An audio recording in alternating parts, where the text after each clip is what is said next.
What is the length of AT in the right triangle below? Again, we are given the right triangle BAT, and we are given that one leg of our right triangle is given by the expression 6y. Our hypotenuse, which is our longest side, which is always opposite that right angle, is given by the expression of 9y. We want to know what is the measure of our missing leg. One thing we might recall is since I have a right triangle, we could use Pythagorean's theorem. And Pythagorean's theorem says that the sum of the squares of the two legs of our triangle must be equivalent to the square of our hypotenuse, or in other words, a squared plus b squared gives us c squared. We can then approach this problem either numerically or algebraically. For example, if we want to do this algebraically, we would replace 6y for a, giving us 6y squared. We don't know what b squared is, but we know that c is 10y, so we need to figure out 10y squared. 6y squared is equivalent to taking 6y times itself, much like 6 squared is equal to 6 times 6. Therefore, 6y squared is equal to 6 times 6 and times y, or 36y squared. We can do the same thing for 10y squared, and 10y all squared is the same as 10y times 10y, or 10 times 10, which is 100.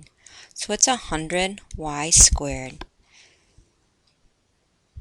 Solving for b squared, we could subtract 36y squared from both sides, giving us b squared is equal to 64y squared.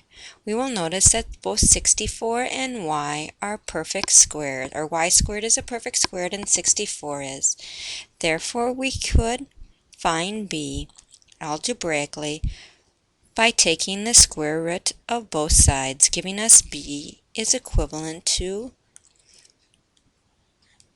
in this case, just the positive root. We don't need the negative root since we're talking about length, of 64y squared.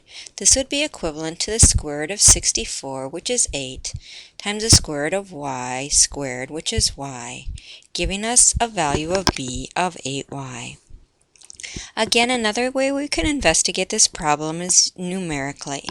We can find a value for y, pick a value for y, and see which one would make sense or which one would be valid. Therefore, if I picked y to be 1, I would know that AB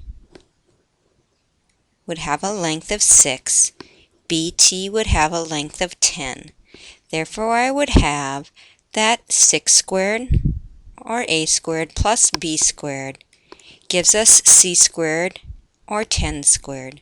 Therefore, I would have 36 plus b squared is equal to 10 squared. Subtracting 36 from both sides, I would get b squared is equal to 64. That would tell us that b is equal to 8, and 8 is the same as 8 times 1, or 8 times y. I could also look at what would happen if y is equal to 2. If y is equal to 2, I know that 6 times y would be 12, and 10 times y would be 20. Therefore, I'd have 12 squared plus b squared is equal to 20 squared. 12 squared is 144, and 20 squared is 400. If I subtract 144 from both sides, again, I now would see that b squared is equal to 256, giving us b is equal to 16, which is twice, or 8 times 2, or 16.